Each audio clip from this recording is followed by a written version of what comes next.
Before the switch on the wall, before the street lamp, before the gas flame hissing at the corner of the road, there was fire. A fire on a hearth, or a tallow candle, or an oil wick burning low. Most of human history was lit by these small, warm, unreliable things, and the night shaped people around them, how they worked, when they slept, who they trusted in the dark. This is a slow journey through that world. There is no rush. Just settle in and listen.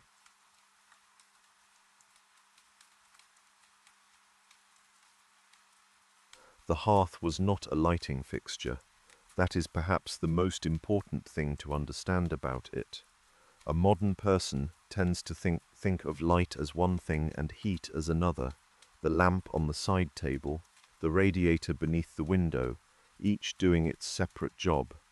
But for most of human history, they arrived together from the same source, in the same place. The fire on the hearth was both at once, and in being both, it shaped everything that happened around it. Long before dedicated lamps or candles were common in ordinary households, fire was simply what people had. It was the thing that made cold nights bearable and dark nights livable, and it was not something that sat in the background. It sat at the center, sometimes literally, in the earliest hall houses, where a central fire burned on a raised stone hearth, in the middle of a single large room, smoke drifting upward and out through a hole in the roof. The family slept around it. The animals were sometimes near it. The food was cooked over it. When the fire burned well, the room was alive. When it failed, the room went dark and cold together. Firelight is nothing like electric light. It is worth pausing on that for a moment, because the two things share a word, light, but they belong to almost different categories of experience. Electric light is steady, it does not move, it fills a room evenly, wall to wall, corner to corner, at the same intensity it had a moment ago and will have a moment from now. Firelight is the opposite of all of that. It shifts, it rises and falls, it sends a bright flare across the ceiling and then pulls it back. It casts a warm orange gold onto whatever is nearest the flame and lets the far edges of the room fall into something close to darkness. It is a light that breathes. The color of firelight is warm. Scientists describe this in terms of color temperature. The reds and ambers and deep yellows that fire produces sit at the low, warm end of the visible spectrum. What that means in practice is that a room lit by fire looks and feels different from a room lit by a cool white bulb. Shadows are deeper. The light near the fire seems richer. The room is not evenly illuminated. It feels inhabited in one part and allowed to be dark in another. And this quality, this unevenness, was not a flaw.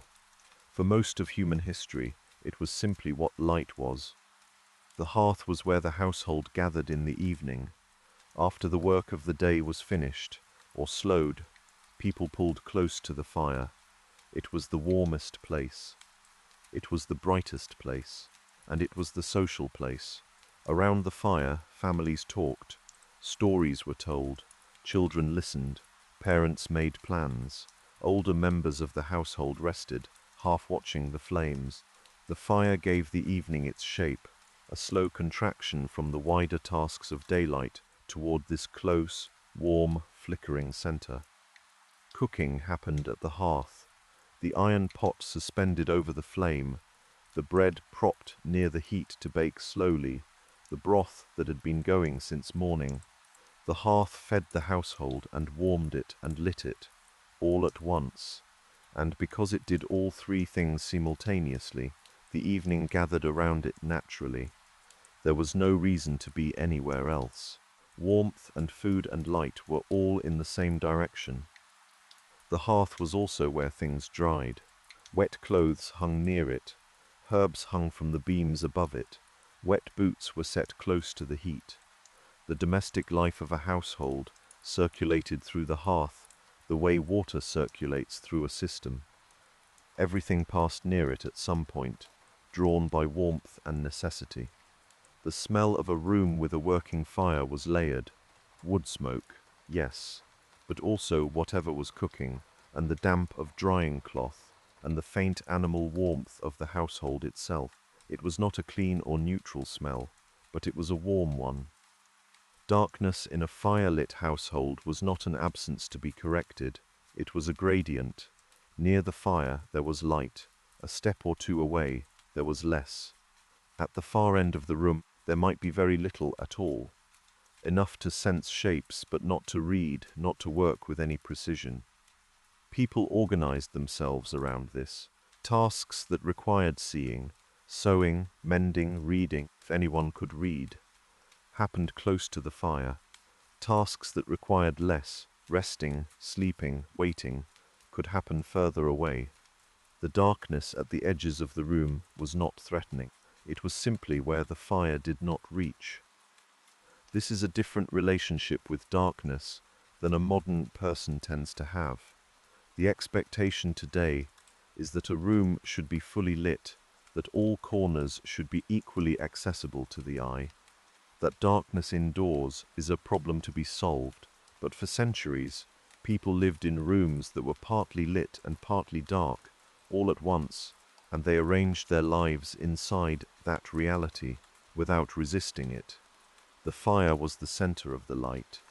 The rest of the room lived in the fire's shadow. There was always someone responsible for the fire. In a household with servants, this might be a specific duty assigned to a kitchen maid or a general servant.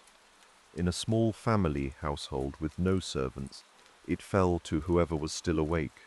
The fire needed feeding, it needed to be watched, and at night it needed to be managed carefully, banked down so that it would not burn out entirely, but not left to grow wild and risk spreading beyond the hearth. The ember was the thing. If the fire died completely overnight, the household woke to a cold, dark room and had to beg a lit coal from a neighbor or spend time rekindling from nothing. That kind of inconvenience shaped daily discipline around fire in a way that modern people have entirely lost. The fire's survival was a household matter. In winter especially, the fire might be tended through the night. Someone sleeping nearest to it, a servant, or the most responsible adult in the household, would wake to add fuel when the flames dropped too low. This was not unusual. Sleep before the era of reliable heating was often lighter and more interrupted than modern sleep. People woke, tended to things, and returned to sleep. The fire was one of those things. It was a companion to the night in a literal sense, a slow, ongoing domestic task that ran in parallel with rest. The hearth also shaped where people slept. In small homes, which were most homes, the warmest place was nearest the fire. Beds and sleeping spaces were arranged with this in mind. In hall houses, where a single large space served all purposes, sleeping and cooking and eating and gathering happened in the same room, organized around the same central fire. In slightly larger homes there might be a main room and one or two smaller rooms, but the main room with the hearth was where people spent most of their time, including the night. Animals, particularly in colder climates, were sometimes kept inside as well, partly for their warmth and partly because the fire benefited everyone under the same roof. The household, human and animal, contracted toward the heat as the night deepened. This closeness is hard to imagine now.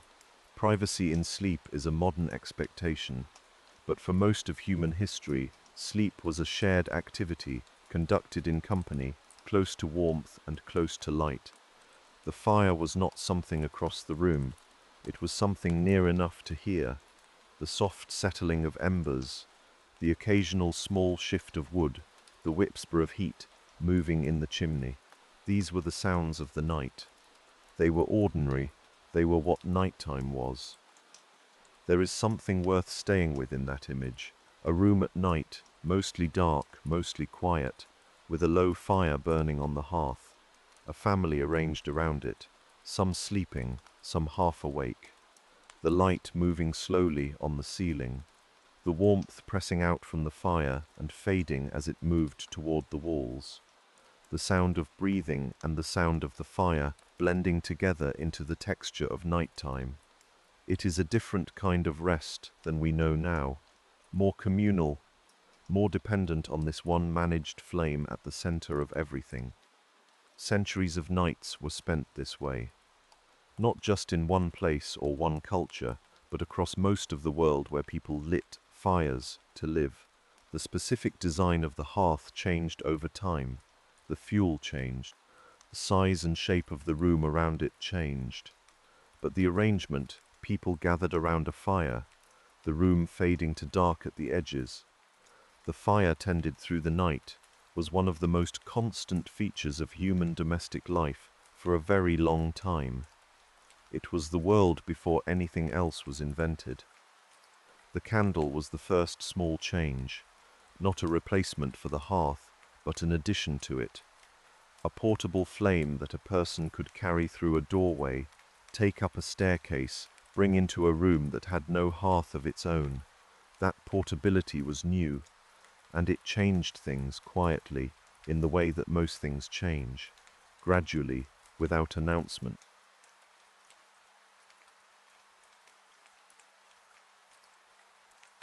The candle was the first light a person could carry. That seems like a small thing, but it was not. The hearth was fixed. A fire on a stone hearth did not move. The people moved around it, and the light moved with the flames, but the source stayed where it was. The candle changed that. It was a small, portable container of fuel and flame, something a person could pick up, carry through a door, take up the stairs, set on a table in another room, and have light in a place where there had been none.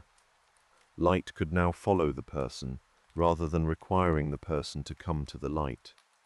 The simplest candles were tallow candles. Tallow is rendered animal fat, usually beef or mutton. It was a byproduct of the same slaughter and cooking that produced meat and leather and a dozen other necessities. In households that kept animals or bought from butchers, tallow was available as a matter of course. It was not expensive. It was not particularly good. Tallow candles smoked as they burned. They produced a yellowish, unsteady flame, and they smelled, not pleasantly. The smell of burning animal fat has a particular quality, slightly rancid, slightly meaty, present in a room in a way that clean wax is not. For households that used tallow candles regularly, this smell was simply the smell of evenings. It was unremarkable because it was constant. Beeswax candles were something else entirely. They burned cleaner, they burned more steadily, they produced less smoke and no unpleasant odor. Beeswax, when it burns, releases a faint honey scent that is not offensive and sometimes pleasant, and they cost considerably more. Beeswax required hives and beekeeping, which required land and knowledge and effort that most ordinary households did not have. The wax had to be harvested and processed and formed. What that meant in practice was that beeswax candles were for people who could afford them, which is to say, not most people. In wealthy households, in aristocratic homes, in churches and chapels, beeswax was standard. In ordinary homes, tallow was what people had. This distinction, good light for those who could pay, smelly and uncertain light for everyone else, ran through the whole economy of candlelight for centuries. Light quality was a visible marker of social position in a way that is difficult to convey now. A room lit by many steady beeswax candles in silver holders was performing wealth as clearly as the furniture or the clothing of the people in it. A room lit by a single guttering tallow candle in a tin stick was not performing anything except the modest necessity of being able to see at all. Candle making was, in many households, a domestic task. Tallow had to be collected and stored, poured off into containers and kept somewhere cool. Periodically, usually in autumn when animals were slaughtered, A household would make its candles for the coming months. The process was simple in principle and tedious in practice. A wick of cotton or twisted rush was dipped repeatedly into a pot of melted tallow, pulled out and allowed to cool slightly, then dipped again, each pass adding a thin layer of fat until the candle was thick enough to be useful. A household might make dozens or hundreds in a single long session. They would be stored carefully and rationed through the winter months that followed. The act of rationing was real. Candles cost something, in time and materials if you made them yourself, in money if you bought them, and that cost meant they were not used carelessly. Households tracked their candle supply. Servants in larger houses were often given a set number of candles per week, and if they burned through them too quickly, they went without. In smaller households, the single candle burning in the evening was a considered use of a limited resource. A candle was not left burning in an empty room. It was carried when a person moved. This rationing gave candlelight a particular quality of intention. The candle was not ambient lighting, the way electric light tends to be. It was a focused, purposeful thing. You lit it when you needed it. You moved toward it when you needed to see. And you worked within its range, which was not large. A single candle illuminates a small circle around itself and leaves everything beyond that circle in shadow. Anyone who has tried to read by a single candle in a dark room knows how quickly the eyes tire, how close the page must be held, how the strain accumulates over an hour. Reading by candlelight was real work, and most people who did it regularly accepted a degree of eye discomfort as simply ordinary. Below the candle on the economic scale, there was the rushlight. A rushlight was made by soaking a dried rush, a type of wetland grass, in fat. The result was a thin, fragile light source that burned faster than a candle and less steadily, but cost almost nothing to make if you had rushes growing near your land. The 18th century naturalist Gilbert White described the process in some detail. A single rushlight, he noted, could be made for a fraction of the cost of even a cheap tallow candle. In the poorest households, rushlights were what evenings were lit by, a thin line of smoky flame held in a clamp of metal or a split stick, lasting perhaps 20 or 30 minutes before it needed to be replaced. Above the rushlight and below the beeswax candle in the hierarchy of domestic light was the everyday tallow candle in a plain holder. The holder itself carried information about the household. Iron or tin meant modest means. Pewter was slightly better. Silver or silver plate signaled wealth. The candlestick was not only a functional object, it was a social object. The candles in it, and the material of the holder, and the room they lit together, said something about the household in a way that was readable to any visitor. How people used their candles in the evening shaped the rhythm of social life in small but consistent ways. Guests were received when there was enough light to receive them by, enough candles burning that the room could be entered comfortably, that faces could be seen, that conversation felt possible. A household that extinguished its candles early was not receiving company tonight. The last candle of the evening was a signal. When it went out, the day was over. The household settled into the dark. Reading and close work were clustered around the one flame. In a household with a single candle burning, everyone with tasks that required sight gathered near it. Sewing, accounts, a letter being written, a page being read. The candle organized people spatially. It created a small circle of activity in an otherwise dark room, and the people in that circle oriented themselves toward it the way plants orient toward light. The social interaction of the evening happened within that circle.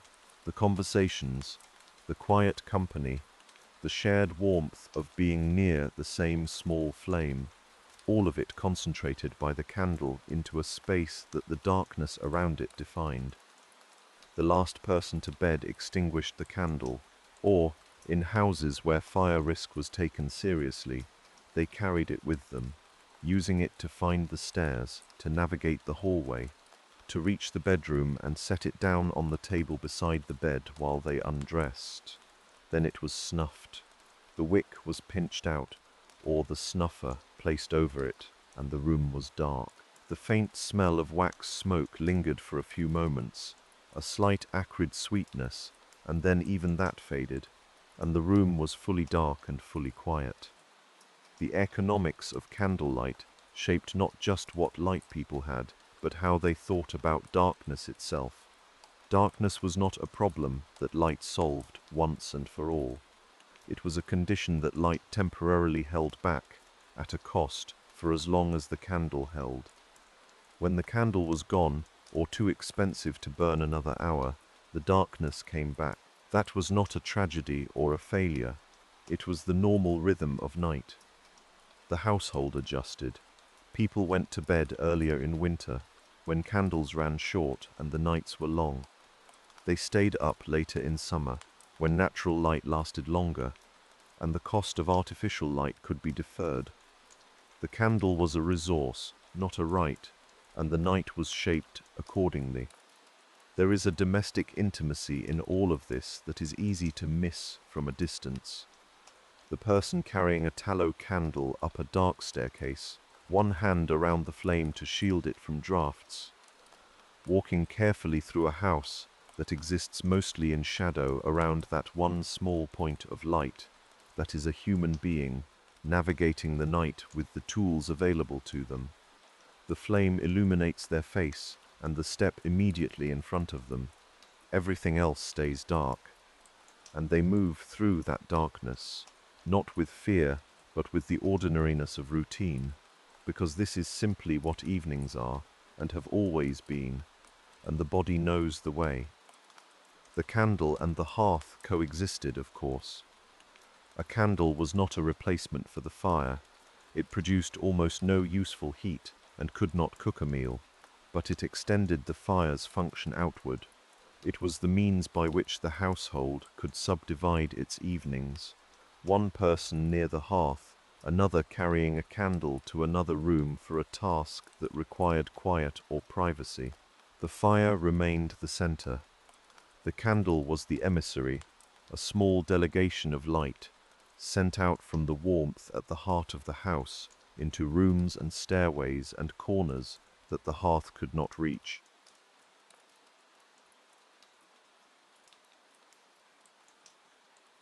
The oil lamp is actually older than the candle. That is one of those facts that surprises, because it runs against the instinctive sense of a neat progression from simple to complex. But the oil lamp, in its most basic form, a small dish or hollowed stone, containing a pool of fat or oil with a fiber wick placed in it, is among the oldest human lighting technologies, found in archaeological sites across the world, predating the formed wax candle by thousands of years. In many cultures, the lamp never stopped being the primary domestic light source. The candle was a refinement for some, a convenience for others, but the lamp was the older habit. What burned in a lamp depended entirely on what was available. In the Mediterranean world, olive oil was the natural fuel. It burned cleanly, produced a gentle and reasonably steady light, and was plentiful in regions where olive cultivation had been ancient and widespread for millennia. In northern coastal communities, fish oil was common, practical if not especially pleasant smelling. In places where neither of these was available, vegetable oils served the purpose, rendered from rapeseed or linseed or whatever fat-bearing plant grew in the local landscape. The lamp was an adaptable technology. It asked only for a liquid fuel and a wick, and the specific fuel was almost secondary to those two requirements. In their simplest forms, open oil lamps were not notably better than candles. A pan of oil with a floating wick produced a soft, moderate glow that required regular tending and was easily disturbed by any movement of air, but across centuries of use and gradual refinement, the oil lamp improved in small, incremental ways: a better wick, a tighter vessel, a small chimney of clay or glass to protect the flame from drafts. Each improvement extended the burn time a little, or steadied the flame a little, or reduced the amount of soot the lamp produced. Progress in domestic lighting for most of history moved this way, slowly, through accumulated small improvements, rather than through sudden invention. The Argand lamp, developed in the late 18th century by a Swiss chemist named Aimé Argand, was a genuine departure. It used a hollow cylindrical wick, a tube of woven fiber, rather than a simple flat strip, that drew air through the center of the flame as well as around the outside of it. Combined with a glass chimney that stabilized the airflow around the flame, this arrangement produced a light that was substantially steadier, brighter, and less smoky than anything that had come before it. The Argand lamp consumed more oil than a candle used wax, but the quality of the light it produced was meaningfully different. Contemporary accounts describe reading by it as closer to reading in good daylight than anything a single candle could offer. The difference that better light made in the evening was not dramatic or sudden. It was quiet and cumulative. A household with an Argand lamp could read later into the evening without the eye strain that candlelight imposed. Tasks that had previously required sitting very close to the flame could now be done at a more comfortable distance, and for a longer period. This seems like a small thing, but the extension of the usable evening, the hours between dinner and sleep, during which reading or close work was genuinely possible, was real. Evenings became longer in practical terms, without anyone making a formal decision to lengthen them. The better lamp simply made more of the evening accessible, and people used what was made available to them. In the early decades of the 19th century, whale oil was the dominant lamp fuel in much of the Western world, particularly in North America. Sperm whale oil, in particular, burned with a clear, nearly odorless flame and was considered the finest lamp fuel available, cleaner and more consistent than most alternatives, and the demand for it was enormous. The whaling industry that expanded across the Atlantic and Pacific in those decades was driven in significant part by the desire for reliable light in homes and on streets. Hundreds of ships, thousands of men, the whole infrastructure of processing stations and ports and trade routes, all of it organized in service of keeping lamps burning in ordinary rooms. A light burning on a reading table in Boston in the winter of 1825 was connected, through a long chain of commerce and labor, to a whale killed somewhere in the Pacific months or years before. The distance between those two facts was invisible from inside the room. Keeping an oil lamp working well required daily attention. The oil reservoir needed to be refilled, the wick needed to be trimmed as it burned, the tip charred and thickened, and a thick, charred wick produced a dimmer, smokier flame. Trimming the wick meant snipping off the blackened tip with small scissors or a specialized wick trimmer. The glass chimney needed to be cleaned. Soot and oil residue accumulated on the inside of the glass and dimmed the light it let through. A neglected chimney could reduce the effective brightness of the lamp quite significantly. Light still required upkeep. Even the best lamp was not automatic. It was a tool, and like any tool it needed the attention of someone who understood how it worked. In large houses and institutions, this attention was assigned to a specific person.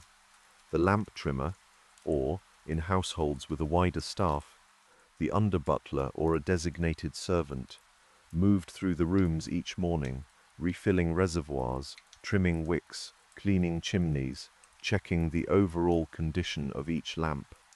This was a daily task, as predictable and routine as sharpening the knives or polishing the silver. The lamps were household assets that required consistent care. The quality of light a lamp produced affected the tone of the evening in ways that are easy to underestimate. A candle flickers, it moves. Its light is alive in a way that is sometimes pleasant and sometimes distracting. The shadows on the wall shift with the flame. The whole room seems to breathe slightly with it. A well-maintained oil lamp with a glass chimney is steady. It produces a consistent flame that does not jump or waver unless there is a significant disturbance. The shadows are fixed. The light is reliable. There is a different quality of calm in a room lit by a steady flame than in a room lit by a restless one. Whether that steadiness felt like an improvement or like a loss of something probably depended on who was sitting in the room. Some people would have appreciated it immediately. The reading was easier, the work less tiring, the evening more settled. Others may have found that something of the older, more animated quality of firelight and candlelight was missing. These kinds of adjustments happen slowly and without anyone marking them. One generation finds the steadier light simply better and stops thinking about what came before. The next generation never knew anything else. Even with a good oil lamp burning on the table, the rest of the room still faded to shadow. The lamp illuminated the table, the hands, the page, or the work. It did not light the whole room evenly. Corners were still dark. The ceiling was still dark. The lamp sat on the table and made a circle of light around itself, and the household gathered within that circle as they had gathered around the candle, and, before that, around the fire. The shape of the evening was the same. Only the quality of the light at the center of it had changed, a little steadier, a little brighter, a little easier to remain beside for a longer time. Step outside the door after dark, and all of that changes. The lamp on the table, the hearth, the candle on the bedside stand.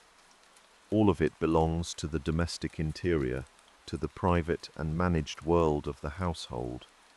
The street outside was something else entirely. It was the other world of the night, the one that required different arrangements, different figures, different kinds of light, all together.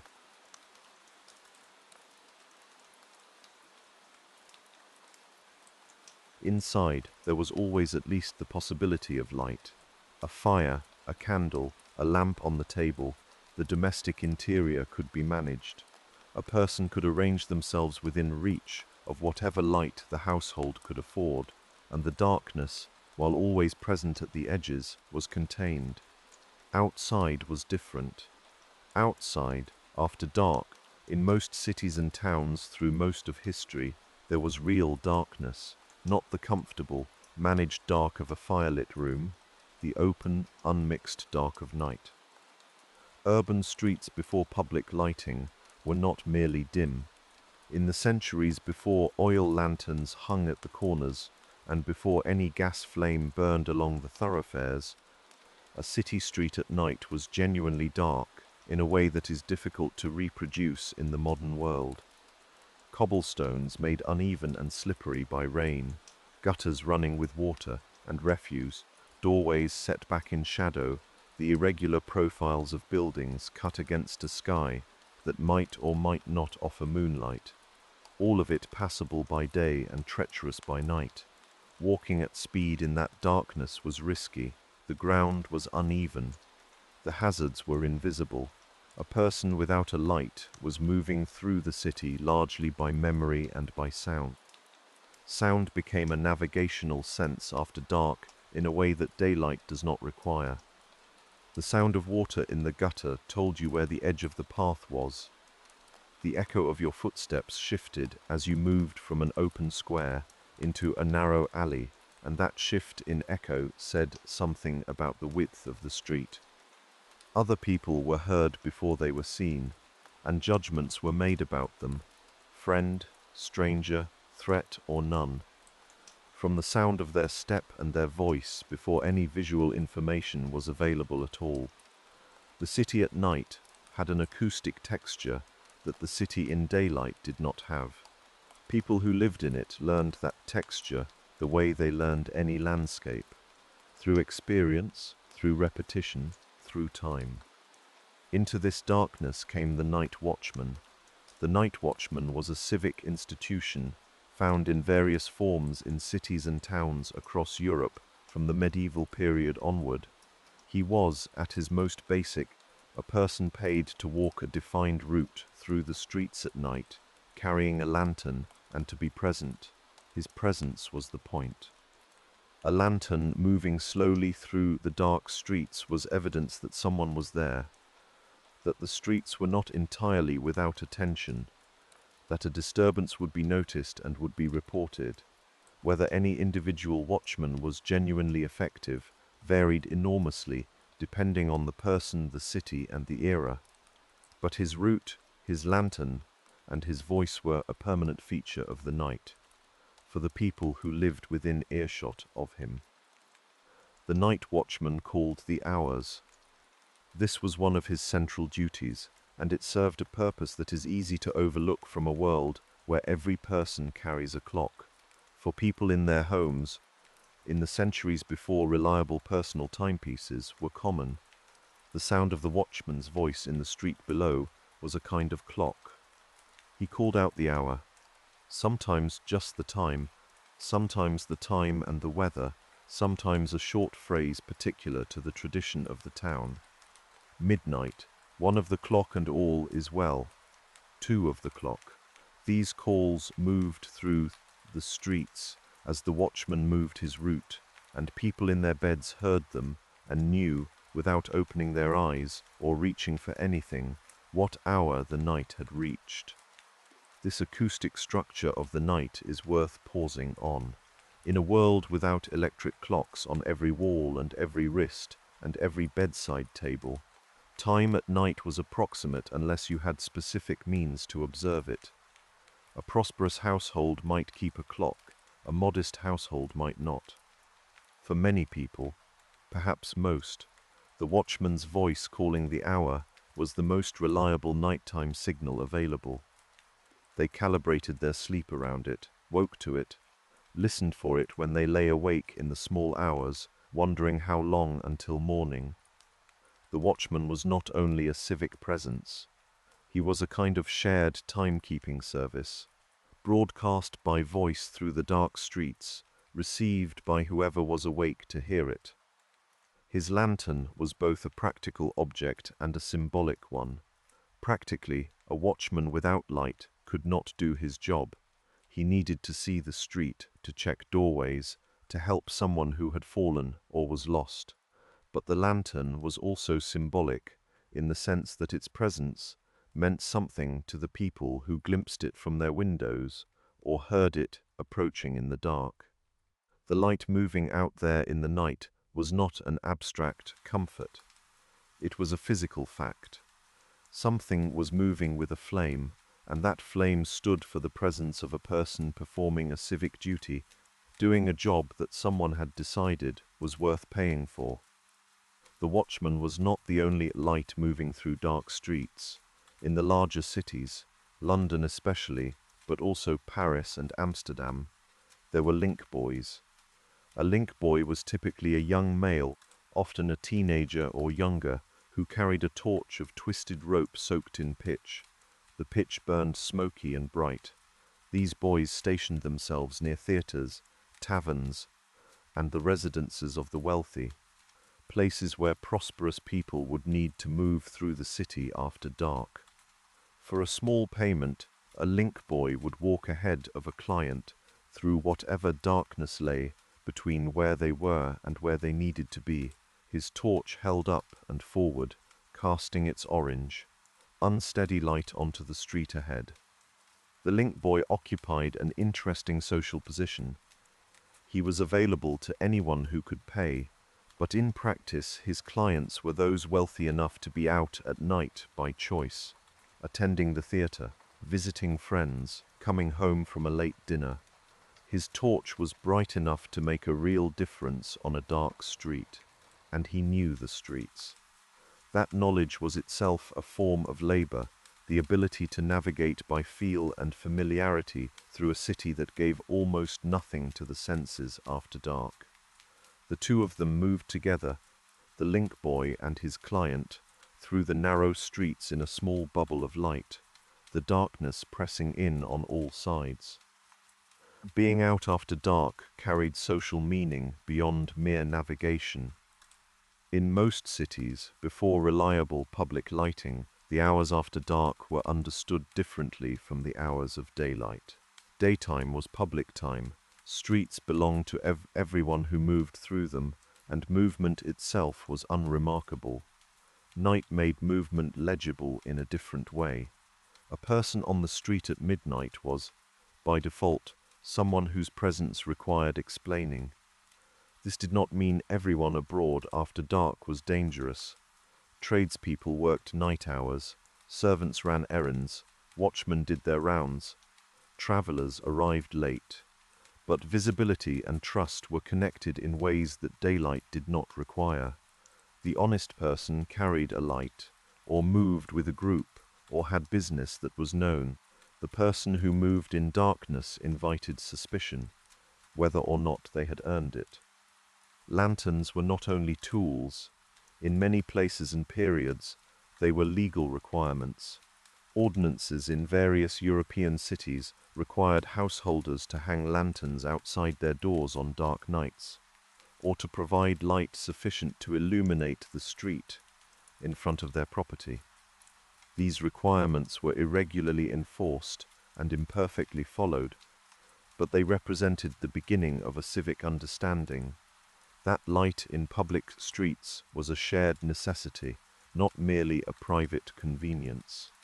The city as a collective entity had an interest in whether its streets could be navigated after dark. The first organized attempts at public street lighting came in the 17th century in Paris and in London. Paris was early in this effort.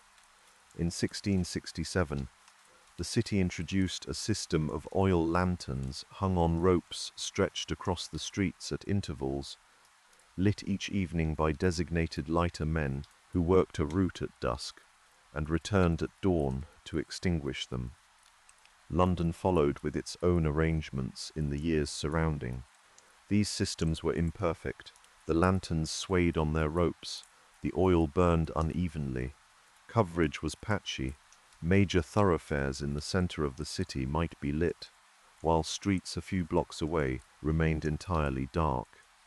The difference between a lit street and an unlit one was stark, and the line between them was arbitrary, determined by budget and priority rather than by need.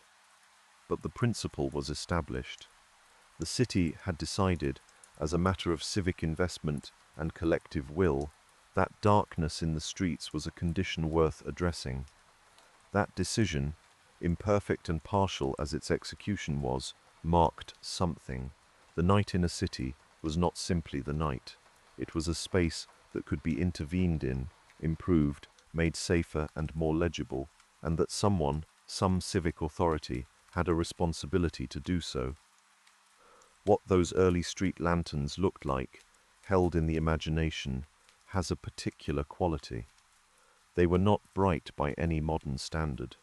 A single oil lantern on a rope above a cobbled street threw a limited circle of yellowish light that swayed slightly in the wind, casting shifting shadows on the buildings and the ground below. The street was not lit exactly, it was marked. The lantern was evidence of human intention set against the dark, a small, fragile, impermanent thing, burning its fuel and requiring nightly replacement and refilling, representing an aspiration more than a solution. The night watchman below that swaying lantern, his own lamp in hand, calling the hours to the closed windows and dark facades of the street, that image has a particular quiet to it, not dramatic, not frightening, just human and slow. A person moving through the night on a route no one will remember, making the dark a little less dark with a flame and a voice, in a city that goes on sleeping around him. The lamp on the ropes was swaying overhead. The the cobblestones wet and reflecting back the small light. The sound of his footsteps, and then his voice, and then the footsteps again, receding down the street and around the corner, and the night settling back to silence. That is where this chapter rests. In the street, in the dark, with the small lights moving through it, the watchman's lantern, the link boy's torch, the lantern swaying on its rope above the road. The city is mostly dark and mostly asleep.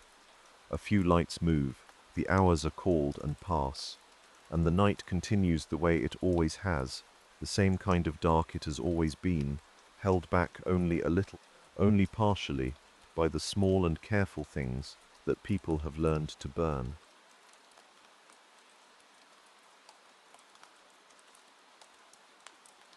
The city that existed before gaslighting was a city of thresholds.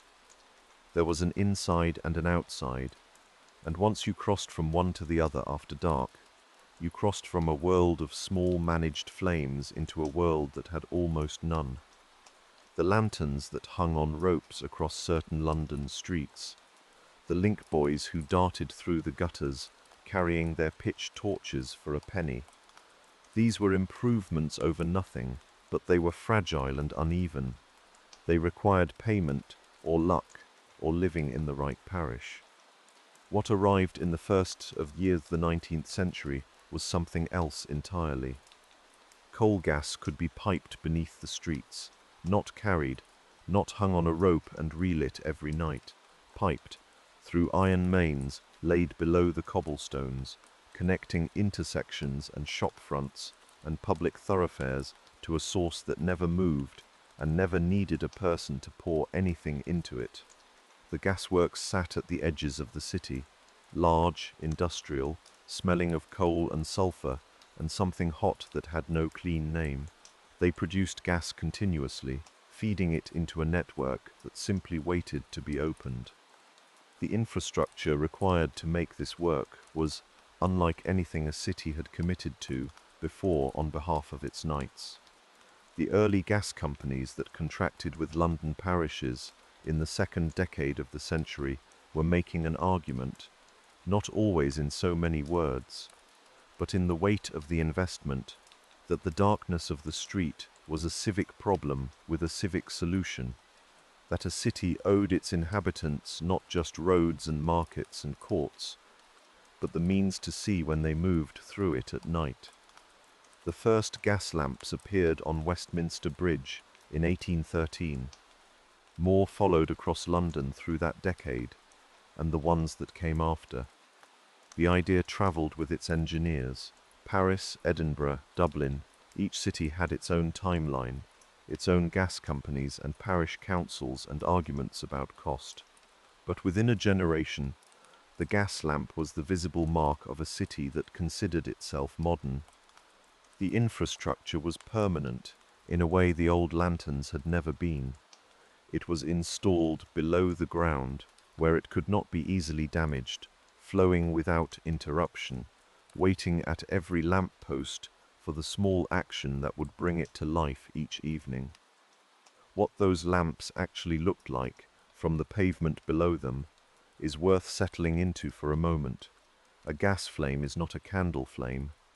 It burns with more oxygen and more consistency, and the color it produces, a pale, warm orange-white, is steadier than any flame produced from a wick floating in a cup of oil.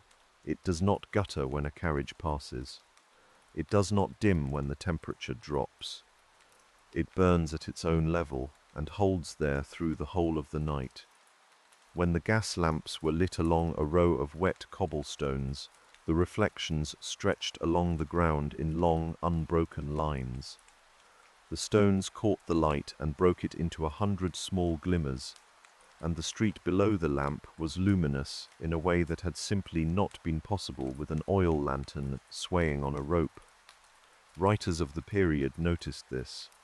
Several of them wrote about it, not as a marvel, not in the breathless tone of people describing something unprecedented, but in the quieter way of people trying to locate what was different about a familiar place. The quality they kept returning to was steadiness. The gas flame did not move. It had a center, and it held to that center. After a century of navigating streets by the nervous, variable light of lanterns and torches, the steadiness of the gas lamp was itself a kind of comfort. The street felt more settled under it. The darkness beyond its reach felt less threatening, partly because the lamp itself was so unhurried in its light. Many writers of the early Victorian period described gas-lit streets with something close to affection. The color was warm, amber rather than white.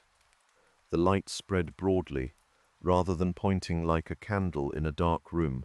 Charles Lamb, writing in the 1820s, lamented the passing of the old oil lanterns, even as he acknowledged the improvement of the gas lamps that replaced them.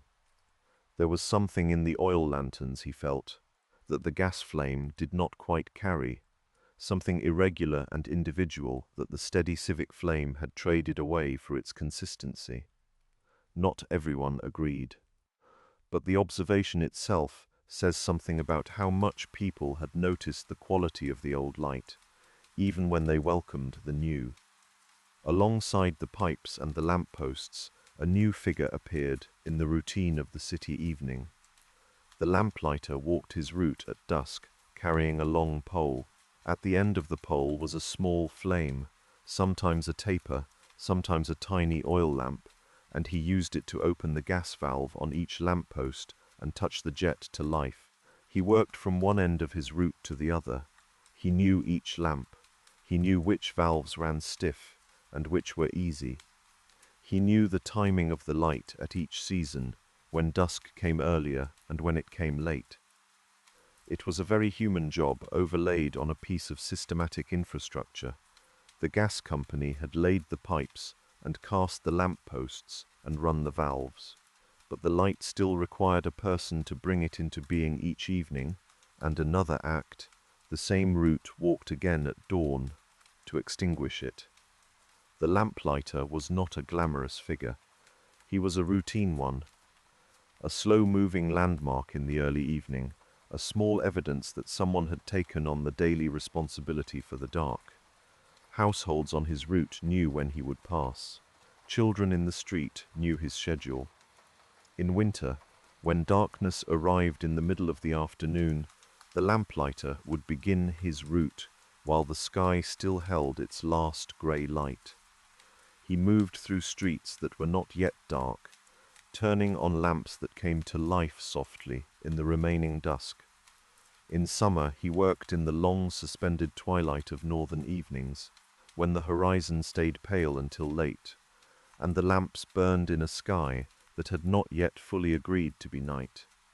His rhythm was tied to the horizon rather than the clock, and in that way he carried forward something from the much older world of watchmen and tenders of fire, even as everything else around him was becoming more systematic. The lamplighter's job would persist through most of the 19th century, adjusting gradually as gas pressure systems improved, and some lampposts were fitted with automatic ignition mechanisms. It never disappeared entirely until the electric street lamp made the whole category of work unnecessary. But for decades it remained, a person walking a route, touching a flame to each lamp in turn, shaping the evening by their movement through it.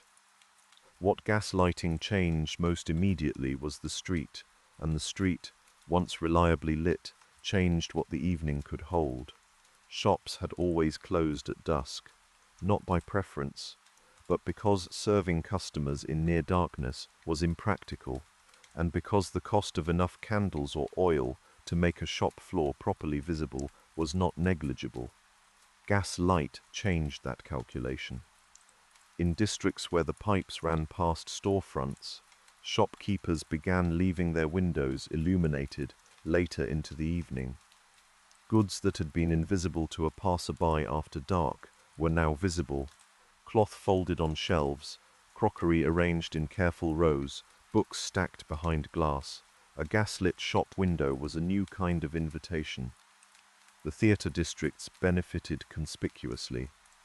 Theatres had always depended on audiences arriving and departing in darkness, and managing that transition. The crowd assembling on a street with no light, the dispersal after a performance into narrow lanes, had been difficult and sometimes hazardous. A gas-lit street around a theatre changed the whole atmosphere of the occasion. The crowd outside could see each other's faces. The walk home was a walk rather than a navigation. The evening felt less like an excursion into hostile territory and more like a simple continuation of the day. Late suppers became more common in districts where the gas ran. Coffee houses and early dining establishments extended their hours. Street vendors who had packed up at dusk found an evening trade where there had been none. The commercial day of the city, which had always ended when the light ended, began to stretch, not suddenly and not everywhere at once. But through the middle decades of the 19th century, the evening gradually became available in city centres in ways it had not been before. But this was a story about cities, and specifically about the larger and wealthier ones. A market town an hour from London still had no gas lamps in 1830, nor in many cases in 1850. The countryside between villages, the lanes between farms, the roads running through fields in the dark, remained as unlit after the gasworks opened as they had been before. Gas lighting was urban, expensive, and installed unevenly. Even within a city like London, the wealthy neighbourhoods were lit earlier and more completely than the poorer ones. The administrative apparatus needed to contract with a gas company, the funds to pay for the mains and the lamp posts, the political will to prioritize a particular street or parish. These aligned more easily in places that already had other advantages. For most people, in the early decades of the 19th century, the gas-lit city was something observed occasionally on a trip to the capital, or read about, or heard described. Their evenings continued as they had, by oil lamp, by candle, by firelight. The revolution in street lighting was real and significant, but it was also bounded. Its edges were the edges of where the pipes ran, and the pipes ran first and farthest, in the places that needed them least urgently. The writers who described gaslight with warmth were writing mostly from inside those lit streets. Their accounts are generous, because gaslight was a genuine improvement over what it replaced, and because the evening city under gas was a more hospitable place than the evening city under oil lanterns and link buoys. But that warmth, in the literal sense, reached only so far. Beyond the lit districts, the dark was unchanged. Beyond the cities, the night was as it had always been, total, patient, and entirely indifferent to what the engineers were building underground in the capital.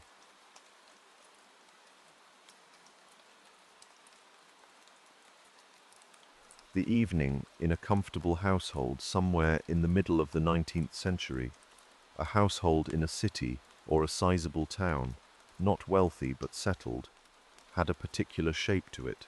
Dinner had been cleared away. The lamp had been lit and positioned on the table, or moved to the windowsill, or set on a stand near the chair where the reading would happen. The fire, if there was one, had settled into coals. The household was arranging itself around the light. This arrangement was physical before it was anything else. The oil lamp defined the perimeter of the evening.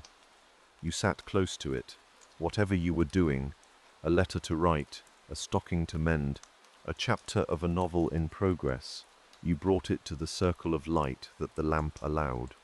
The edges of the room were dim, the ceiling was dark, the lamp was the center, and the household gathered toward it, the way people gather toward warmth, without deliberation, without much noticing that they are doing it.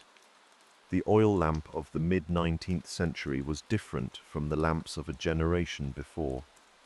The kerosene lamp, which became widely available in the 1850s and 1860s after refined petroleum became cheap enough to produce in quantity, burned more steadily and more brightly than the whale oil and vegetable oil lamps it gradually replaced. It still needed a glass chimney to shield the flame, and the wick still needed regular trimming to keep the flame even, but it gave enough light to make an evening of reading something more than an exercise in endurance. The light was broader, steadier, and easier on the eyes. The evening extended naturally. The mid-19th century was also a period of considerable expansion in what there was to read in an ordinary household. Cheap newspapers became widely available through the middle decades of the century. Circulating libraries brought novels to people who could not afford to purchase them outright. Serial fiction ran in weekly periodicals through the 1840s and 1850s, with installments arriving regularly and giving household evenings a loose structure of anticipation and continuation. The reading habits of the middle classes were shaped in part by the lamp that made sustained reading comfortable in the hours after dark, and the lamp was kept burning in part because there was so much to read.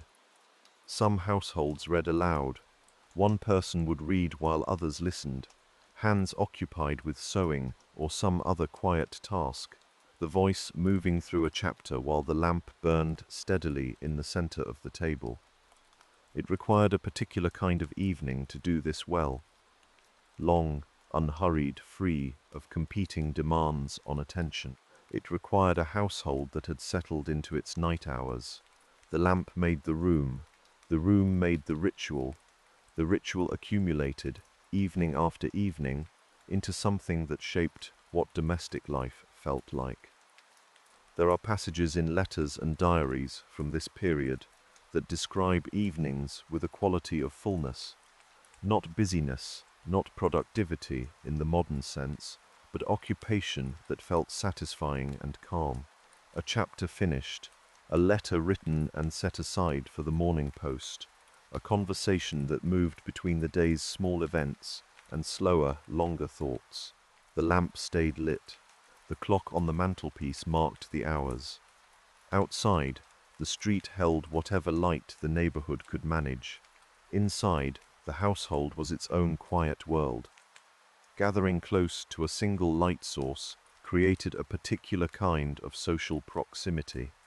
The people sitting within the lamp's circle could see each other's faces. They could hear each other breathe. The usual arrangements of a house, different rooms for different activities, private space separated from shared space, were temporarily replaced by a geography determined by the lamp. Everyone was near. The intimacy this produced was not always sought and not always comfortable, but it was very real. It was a closeness that arrived uninvited with the lamp, part of the texture of an evening in a room with one light. This is different from the way a family might spend an evening now, each in a different room under separate lights, each oriented toward a different screen. Neither arrangement is better in any absolute sense, but they are different in what they ask of the people inside them. The single lamp asked something of everyone in its circle, a kind of presence, a shared orientation. The evening was held together by its light, the way a fire holds people in a circle around it.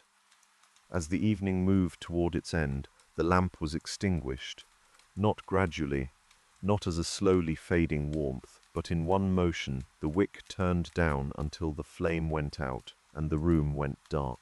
In households with more than one light, a candle was sometimes lit from the lamp before it was put out, to carry into the bedroom. The candle's smaller light moved down the hallway and up the stairs, and the rest of the house fell into dark behind it.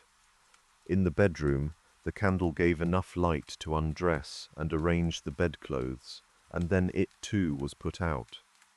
The darkness that followed was of a kind that is genuinely difficult to describe to someone who has always lived with streetlights outside the window and ambient glow filtering under doors. It was simply dark, completely, uniformly, with no gradations and no residual light, not threatening for the most part, simply the normal state of the room at night. People who lived with it every night of their lives were accustomed to it. It was what night was. The going-to-bed ritual, the lamp lit, the household gathered, the lamp extinguished, the candle carried to the bedroom, the final darkness, was so ordinary that it rarely appears in diaries or letters, except when something disrupted it. The candle tipped. The lamp ran out of oil before the evening was finished. Someone had to find their way through the house without any light at all. These disruptions were worth recording because the routine itself was not. The routine was simply the shape of the evening's end. There is a documented pattern in the historical record, present in diaries, household accounts, and other personal writing from several centuries of European history, of people sleeping in two distinct segments rather than one continuous stretch. The first sleep began shortly after full darkness and lasted several hours. Then there was a waking period, an hour, sometimes a little longer, in the deep of the night. After that, a second sleep that carried through until morning. Researchers who have examined this pattern, including the historian Roger Ekirch in his careful work through historical sources, find enough references to it to take it seriously as a real feature of pre-industrial nightlife in at least some populations. What people did in that middle-of-the-night waking hour varied. Some lay still and let their thoughts move. Some prayed. Some spoke quietly with whoever was in the same bed. Some got up and moved through the dark house. Some wrote. The interval was not experienced as insomnia, from most accounts, not as something gone wrong, not as a frustration. It was simply a pause between two sleeps, a time that had its own particular quality of stillness, and the people who had it seemed to have accepted it as part of what the night contained. Whether this was a universal pattern, whether all humans given long enough nights would organize sleep this way, whether it was biologically driven or shaped by cultural habit, these questions are not settled. The evidence is real but limited in its reach. It suggests a pattern that was common in certain times and places. It should be held as plausible and interesting, rather than as a fixed truth about human biology. But it points to something worth carrying forward, that when nights were very long, the body did not necessarily spend all of the dark hours asleep. Some of the dark was used differently. Some of the dark was simply inhabited. The domestic night, in all the forms it took across those centuries, was a time with a shape. It began when the lamp was lit. It held its character through the reading and the conversation and the quiet work. It ended when the last light went out. The darkness that followed was not an absence of something desirable. It was the normal conclusion of a normal evening, and it was complete. Modern continuous lighting has largely dissolved that shape. The evening no longer has a moment when the light goes out and the household yields to dark. The transition from wakefulness to sleep has no ritual structure imposed by the necessity of managing a finite fuel. Light persists until we decide to stop it, and sometimes we do not quite decide. We simply drift until the screen dims on its own and the room is still not dark. The long domestic night, with its lamp and its gathering and its final extinguishing, was a particular kind of time. It is still possible to return to something like its shape, even now. People do it in small ways, without always knowing what they are returning to.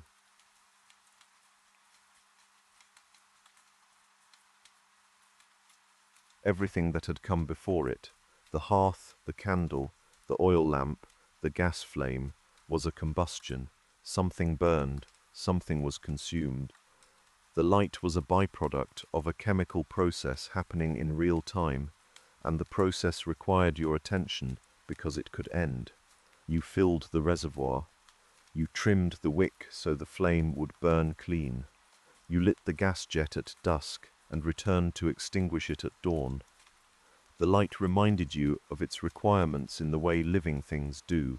It dimmed when the oil ran low. It guttered when a draft caught it. It went out when you were not careful. Managing light meant tending it, and tending it meant staying aware that it was always in some small way in the process of being used up. The electric lamp did none of this. It was a filament in a sealed glass bulb, heated to incandescence by a current flowing through wire. Nothing burned in any visible sense. Nothing was consumed in a way the person in the room could observe. The light came on when a switch was thrown and went off when it was thrown again.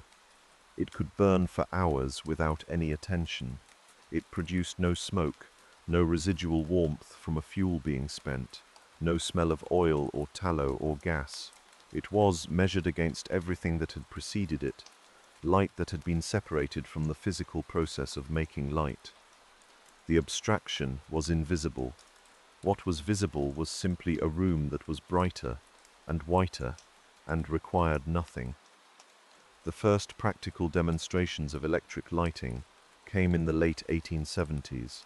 Arc lights, powerful and harsh, better suited to large outdoor spaces than to domestic rooms, had been demonstrated in public in several cities. Thomas Edison's Pearl Street generating station began supplying electricity to buildings in Lower Manhattan in 1882, lighting a small number of commercial customers from a central source.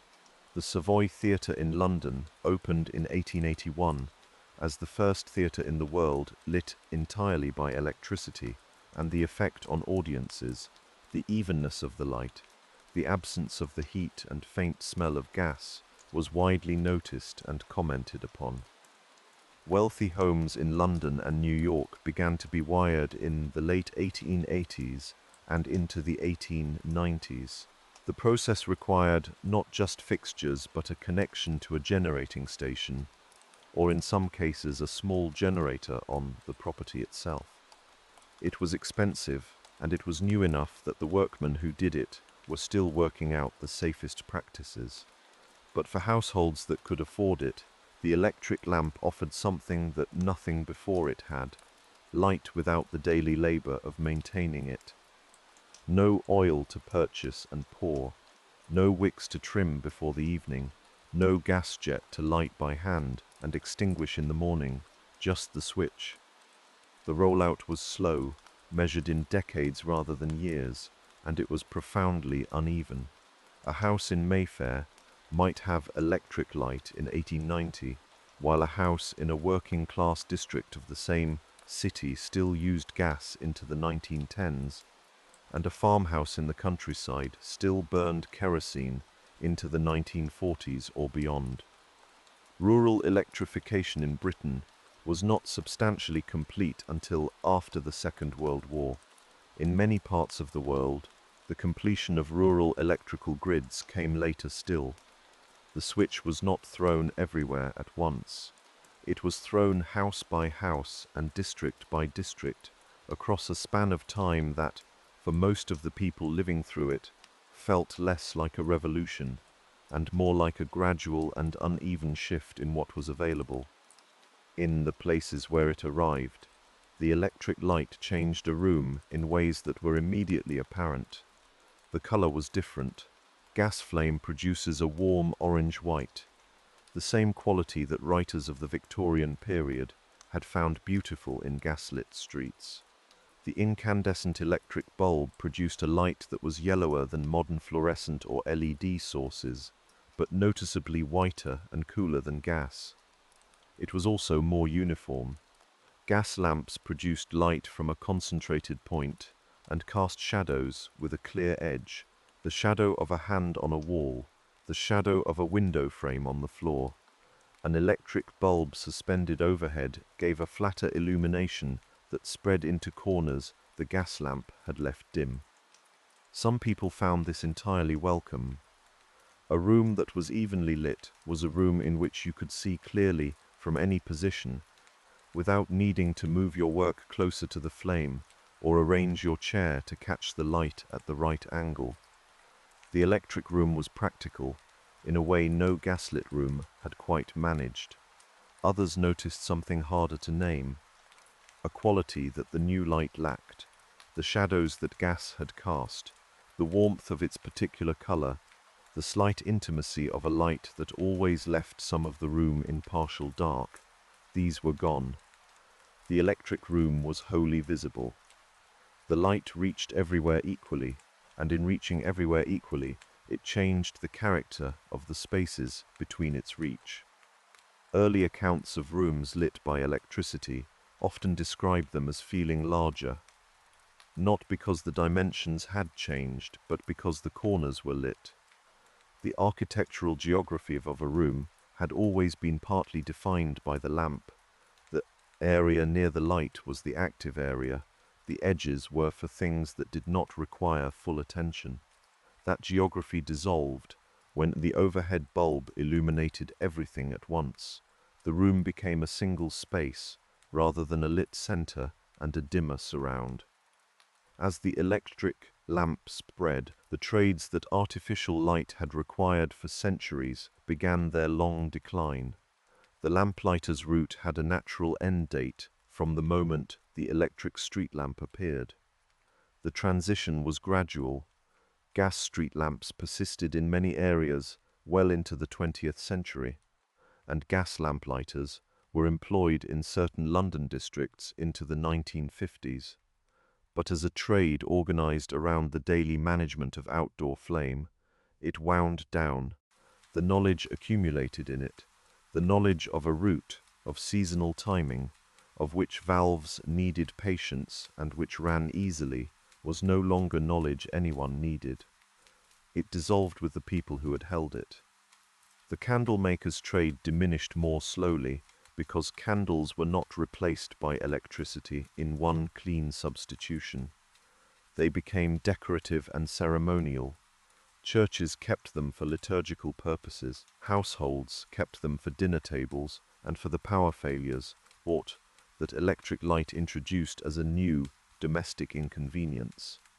But the candle as a necessary household item, something consumed regularly, purchased at a budget, held in reserve against the evening running long, was gone. The chandler's shop that had been essential to any town for centuries became a specialty and then a rarity. With the trades went the habits. People stopped trimming wicks, stopped filling oil reservoirs at the end of the day, stopped budgeting the evening by how much fuel remained, stopped planning their hours around the point at which the last light would give out. The discipline that artificial light had always required, the daily, physical management of something finite and perishable, simply ended. Light became something that continued indefinitely, or seemed to, until the end of the month's accounting. The industrial implications arrived quickly and accumulated over the following decades. Factories had always been constrained by the practicalities of lighting a large work floor. Gas light had improved this. Electric light made it straightforward. An even overhead light across a factory floor, burning without flicker and without the ventilation requirements of open flame, made precision work in the evening and through the night genuinely feasible in a way it had not been before. The night shift was not invented by electric light, but the large-scale night shift, the factory running 2 or 3 shifts across the full 24 hours, became practical and then common in the years following widespread electrification. The boundary between day and night, which had always been a practical limit on how much productive work could be done, became negotiable. And then it became, in many industries, simply irrelevant to the work itself. The machines did not care what time it was. The light was the same at midnight as it was at noon. The people tending the machines were the ones for whom the difference still existed, in their bodies if not in the environment around them. there was another change, slower to be recognized. The sky above cities stopped going dark, the cumulative light from millions of electric lamps, spilling upward into the atmosphere, scattered off dust and moisture, and made the sky above an illuminated city a permanent pale twilight. The stars that had been visible from London or Paris in the gas lamp era became progressively harder to see.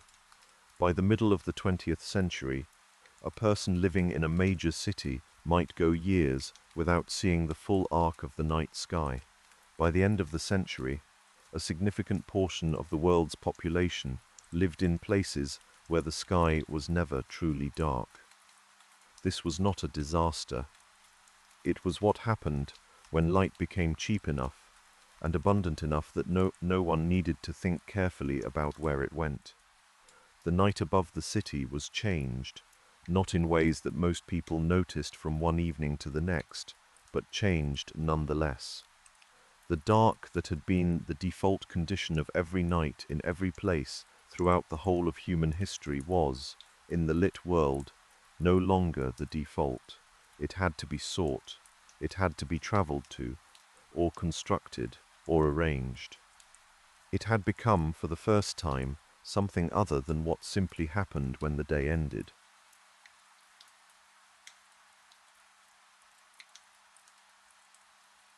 The human body carries its own clock, not a clock in the mechanical sense, not a pendulum or a crystal oscillating at a precise frequency, but a clock in the biological sense, a system of proteins and chemical signals and rhythms that repeat on a cycle of roughly 24 hours.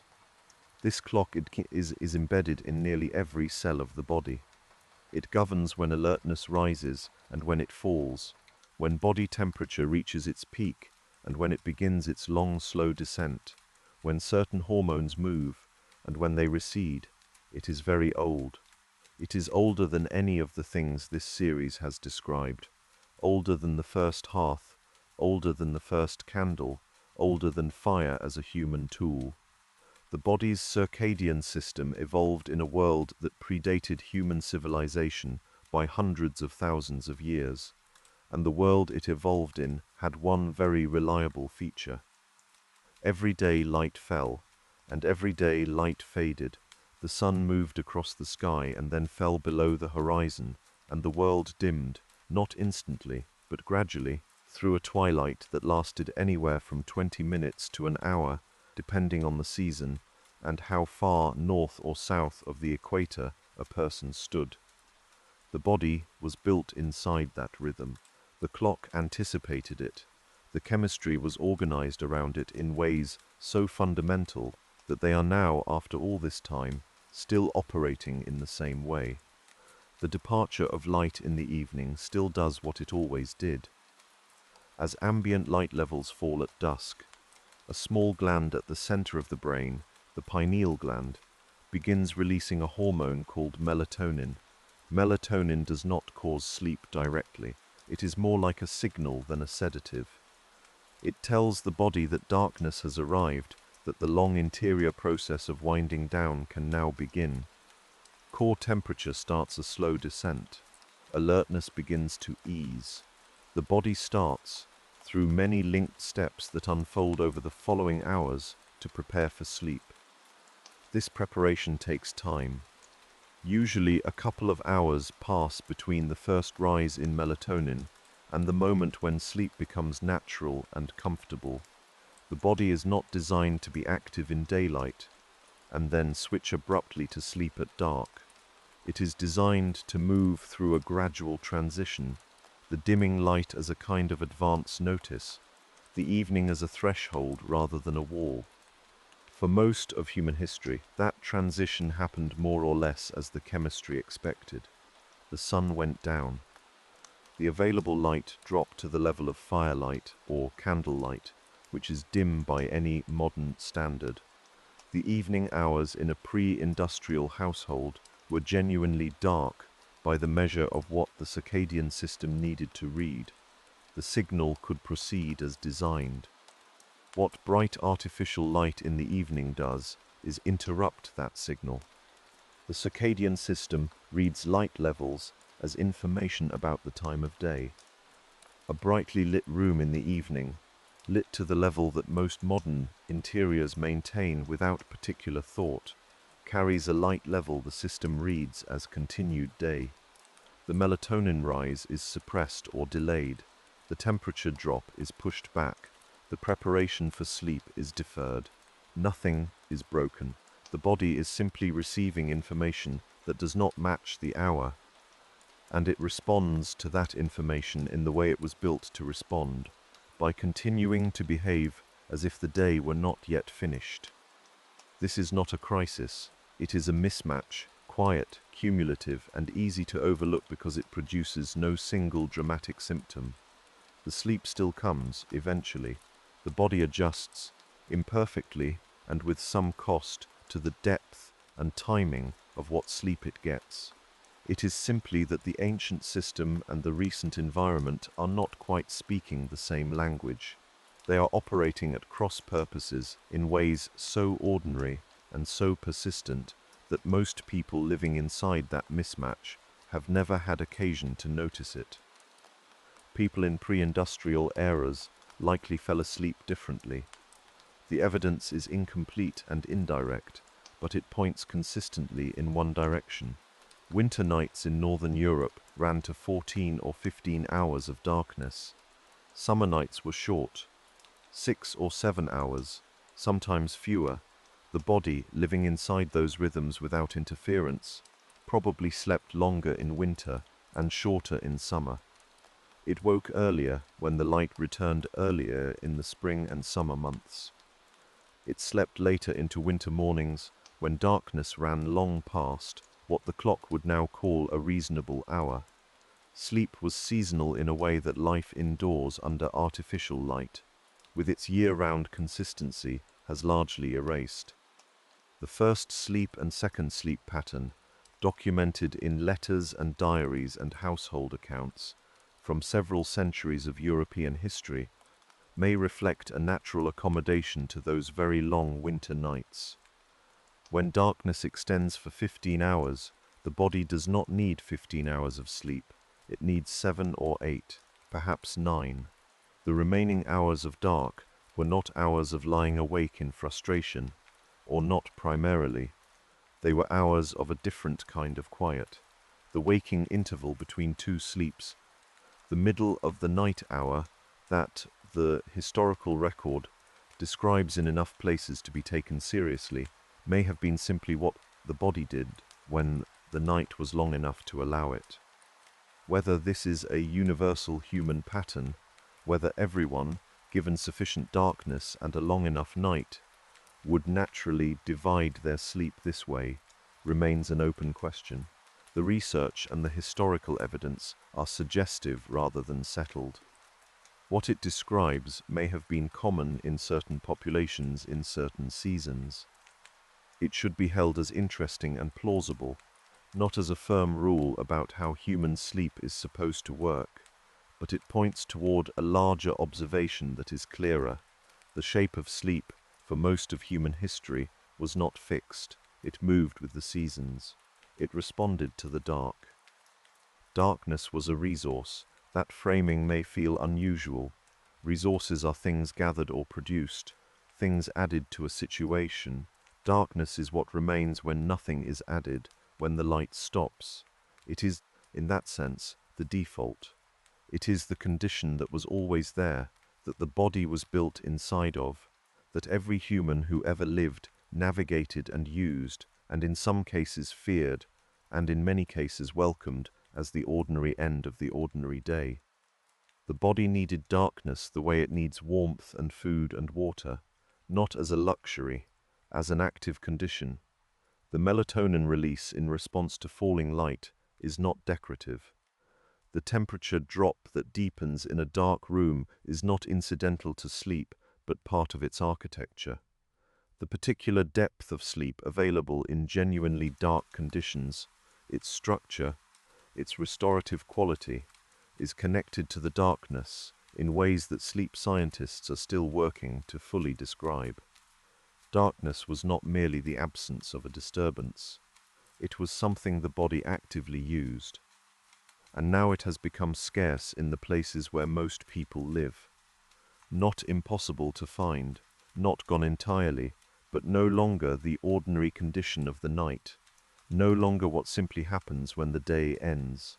There is the glow outside the curtains, the standby light on the device at the bedside, the slow ambient light of a city that never fully closes. These are not large things individually. Collectively, they have changed what a night looks like from inside a room. Returning to the dark is a choice now in a way it never was before. Before the 19th century, darkness arrived whether anyone wanted it or not. There was no choosing to extend the day past what the lamp and the candle and the dying fire could hold. The dark came back and the body received it. The act of making that choice now, of turning off the last light, of lying down in a room that is genuinely quiet and genuinely dark, is a kind of return. Not a recovery of something broken, not a correction, just a returning to a condition the body has always known how to use. The hearth that burned through the night in the longhouse, the candle carried up the stairs and set down and extinguished, the lamplighter walking home at dawn through streets just beginning to pale, the household settling into dark all at once when the lamp went out. All of it was the same negotiation extended across centuries. People made light because they needed it, and then the dark came back, as it always did, and the body accepted it, as it always had. There is nothing complicated about this. The body knows what to do in the dark. It has always known. The night asks only one thing of the person lying in it: to let the day go, to stop holding the light, to settle into the quiet that has always been here, waiting, with all the patience of something very old and very slow, and entirely unhurried. The dark is patient. It has always been patient.